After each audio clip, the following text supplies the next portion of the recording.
Hello guys, I am your friend NFSA guide Sagar Shirke.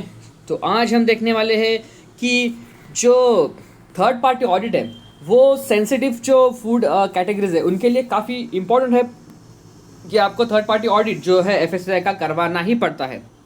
लेकिन third party FSSI का audit करवाने के लिए आपको एजेंसीज कहाँ से मिलेगी? ठीक है, तो वो हम देखने वाले हैं। मैं आपको दिखाने वाला हूँ कि कहाँ से आप इजीली आइडेंटिफाई कर सकते हो। ठीक है, जैसे कि आप देख सकते हो कि foscos.fssi.gov.in इस वेबसाइट के ऊपर जैसे ही आप आ जाओगे, आपको नीचे आना है। नीचे जैसे आप आ जाओगे, मतलब ये पोर्टल खोलने के बाद आपको यूजफुल लिंक्स के अंदर यहाँ पर दिखाई दे देगा। यूजफुल लिंक्स के अंदर सेकंड ऑप्शन है जो ऑडिट मैनेजमेंट सिस्टम। याद रखना, ऑडिट मैनेजमेंट सिस्टम, इसके ऊपर आपको क्लिक करना है। जैसे आप ऑडिट मैनेजमेंट सिस्टम के ऊपर क्लिक करोगे, आपके सामने खुल जाएगा ये एएमएस का ऑफिशियल जो पोर्टल है एफएसएसआई का, वो आपके सामने खुल जाएगा। या फिर डायरेक्टली आप ams.fssi.gov.in इसके ऊपर आप आ सकते हो। ठीक है, ऑडिट मैनेजमेंट सिस्टम।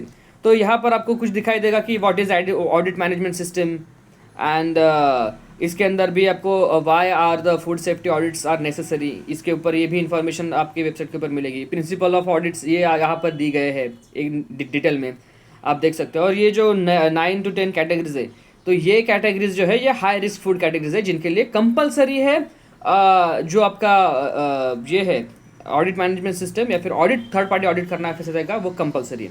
ठीक है, तो यहाँ पर अभी मैं आपको दिखाने वाला कि आपको एजेंसी कहाँ से मिलेगी। जैसे आप इस पोर्टल के ऊपर आ जाओगे, ये देखिए थर्ड नंबर का जो ऑप्शन है वहाँ पर आप एजेंसी देख सकते हो। एजेंसी हाउ अबाउट एफएसएसआई और एजेंसी, ये थर्ड नंबर का ऑप्शन है, इसके ऊपर आपको क्लिक करना है।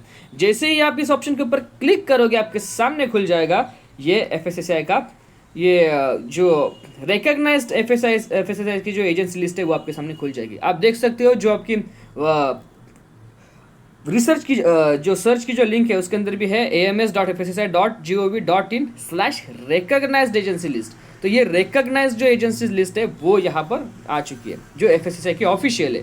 तो यहाँ से आप फाइंड आउट कर सकते हो कि आपको कौन सी एजेंसी यहाँ पर आपको चूज करनी है। आप देख सकते हो ये एजेंसीज है, उनकी वैलिडिटी भी हमारे सामने दिखाई दे रही है। देखिए, फर्स्ट आप देख सकते हो कि जो नंबर है वो आपको दिखाई देगा। उसके बाद name of agency contact details के साथ देते हैं। ठीक है, सेकेंड है रिकॉग्नाइज नंबर उनका क्या है, और डेट ऑफ वैलिडिटी उनकी कब से कब तक है। ठीक है, मतलब ओनली कब तक है। और स्कोप ऑफ ऑडिटिंग, वो कौन से ऑडिटिंग कर सकते हैं उसके बारे में भी काफ़ी डिटेल में दे चुका है। जैसे कि आप फर्स्ट एजेंसी देख सकते हो, उसका ऑडिटिंग का जो स्कोप है वो किस किस सेक्शन में हो सकता है। ठीक है, उसके बाद है जियोग्राफिकल एरिया। ठीक है, geographical area all over India है। सेकेंड है कि आप देख सकते हो इनका जियोग्राफिकल एरिया पैन इंडिया है। तो आपको ऐसी एजेंसी एकदम अच्छे से चूज़ करनी है। ठीक है, तो जैसे आप देख सकते हो ये थर्ड नंबर की agency A mark rating private limited, जो अभी जब तक हम ये शूट कर रहे हैं तो उस वक्त तो इसका जो ये है वैलिडिटी है वो आप देख सकते हो 24/2/2025। ठीक है, तो ऑलरेडी ये एक्सपायर्ड हो चुका है। ठीक है, लेकिन उसका पैन इंडिया था, लेकिन आप देख सकते हो इसका एक्सपायर्ड हो चुका है। तो शायद अभी उन्होंने अपडेट किया हो या फिर ना किया हो या फिर अभी बंद किया हो, तो इट मे बी एनीथिंग। लेकिन अगर आपको चूज़ करना है ना एजेंसी, तो आपको चूज़ करनी है agency on the basis of उनकी वैलिडिटी ऑफ डेट। ठीक है, डेट ऑफ वैलिडिटी उनकी कब तक है तो उसके ऊपर से। और सेकंड है आपको चेक करना है कि आपका जो कैटेगरी है क्या उसके अंदर कवर हो रही है या नहीं है। ठीक है, और पैन इंडिया तो मैक्सिमम एजेंसीज का होता ही होता है। ठीक है, तो यहाँ से आपको एजेंसी ऐसे चूज़ करनी है। आप देख सकते हो, आप जैसे नीचे आओगे पेज नंबर 3, पेज नंबर 4, तो आप देख सकते हो अराउंड 38 एंट्रीज है।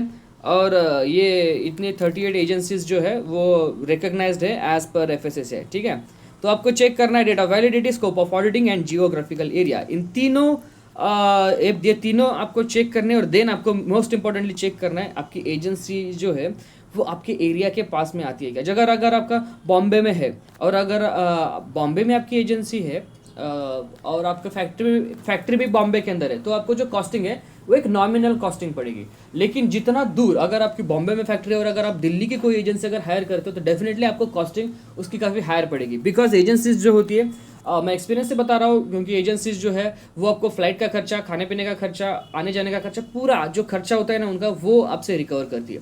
ऐसी बात है, तो उसकी जो कॉस्टिंग है वो काफ़ी हाई हो जाती है। ठीक है, 60-70,000 तक भी लोग जो एजेंसीज है वो खींच लेते हैं जब वो आपके सामने वो प्रेजेंट करेंगी exactly what we call data, exactly जो एस्टिमेशन जो वो शो करेगी वो 60 70 80 80,000 तक जाता है, ठीक है। तो ये काफ़ी ख़राब बात है कि अगर 60 70 80,000 तक जाता है एक एजेंसी का थर्ड पार्टी ऑडिट करवाने के लिए, तो कितना ये कॉस्टिंग कुछ कंपनियों के लिए मतलब बेयरेबल तो होता है, बिकॉज उनका बिजनेस भी काफ़ी बड़ा होगा, सेंट्रल लाइसेंस होगा, that's why. But important thing है कि आप ऑडिट के ऊपर अगर आने जाने के खर्चे के लिए इतना पैसा खर्चा करोगे तो काफ़ी ये है ना उसके लिए। तो आपको अगर एजेंसी चूज़ करनी है तो आपके पास वाली एजेंसी चूज़ करनी है, अगर बॉम्बे में है तो आपको बॉम्बे वाली एजेंसी चूज़ करनी है, हैदराबाद में हैदराबाद वाली।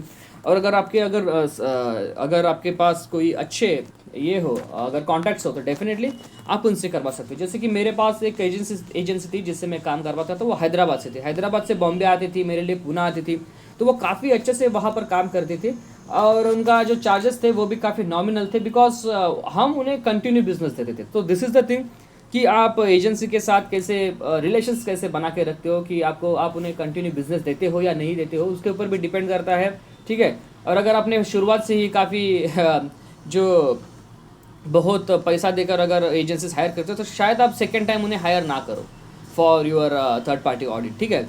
तो इसीलिए आप अच्छे रिलेशंस बना के रखो, सेम एजेंसी रखो, बिकॉज एक बात है कि अगर आपके जो मार्क्स है आउट ऑफ 90, अगर आपके मतलब एक सिनेरियो बता रहा हूँ, अगर आप आउट ऑफ 90 अगर आपके पास 70 आते हैं, 75 मार्क्स आते हैं, तो अगर आपकी पहचान वाली एजेंसी है तो वो आपको थोड़ा वक्त देगी कि आप एक काम कीजिए, आज मत ऑडिट करवाइए या फिर आज का डेट मत लीजिए, लेकिन आप जिस वक्त डेट लीजिएगा अब पूरा अपना जो सेटअप है वो अराउंड 80 85 या फिर एग्जाम क्लर्क की जो कैटेगरी में जो आता है लाइसेंस, आप उसके लेवल पे आप मार्किंग अडॉप्ट करो, तो उसके लिए वो एजेंसी आपको टाइम देगी।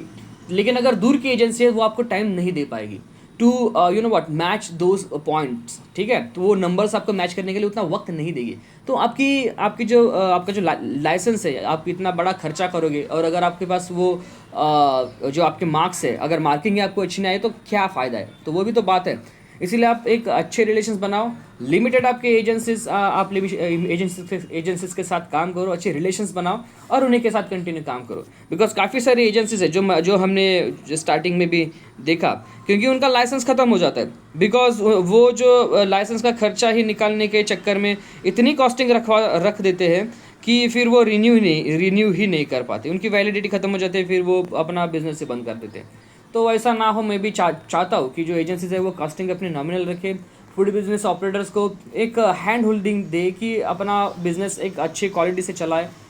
तो यही मेरा कहना है कि जो फूड सेफ्टी की जो क्वालिटी है वो काफ़ी बढ़ जाए इंडिया के अंदर, and that's why I am telling you कि एजेंसी अच्छी चूज़ करो, ठीक है, जो आपको अच्छा रेटिंग भी दे और जो आपके साथ अच्छे से काम करे, आपको हैंड होल्डिंग दे कि भैया ये गलत है, ये सही है, ये आपको ऐसे करना चाहिए, जो आपको गाइड करे, ठीक है। जो सिर्फ आपके पास आए और इतना 60 70,000 आपको खर्चा करके आपके पास आवे और आप उसके सामने सिर्फ गिड़गिड़ाओ कि हमारे यहाँ ये करो वो करो, ऐसे नहीं ना चलेगा, आपका पैसा भी जाए, आपको मार्क्स भी ना मिले, तो this is not the thing.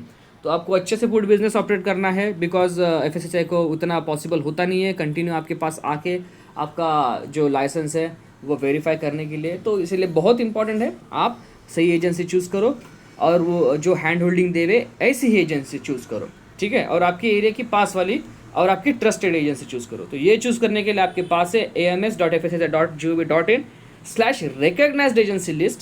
सो ये आज हमने टॉपिक कवर किया है कि FSSAI की जो रिकॉग्नाइज्ड जो एजेंसी लिस्ट है वो कैसे फाइंड आउट करनी है। And thank you so much for watching this video. I am your host and Sagar Shukla signing off. And please आप फॉस्कोस की वेबसाइट के ऊपर जैसे आओगे आपको यूजफुल लिंक्स के अंदर ये सेकंड ऑप्शन मिल जाएगा, ऑडिट मैनेजमेंट सिस्टम, या फिर आप डायरेक्टली ams.fssai.gov.in इसके ऊपर जा सकते हो। आपके सामने डायरेक्ट ये पोर्टल खुल जाएगा और ये लिस्ट डायरेक्टली खुल जाएगी और इनके डेट के हिसाब से आप उनको चूज़ कर सकते हो, ठीक है।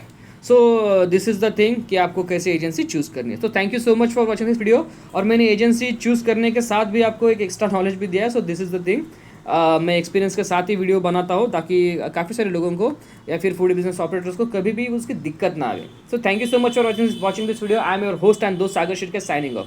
Thank you so much guys, thank you.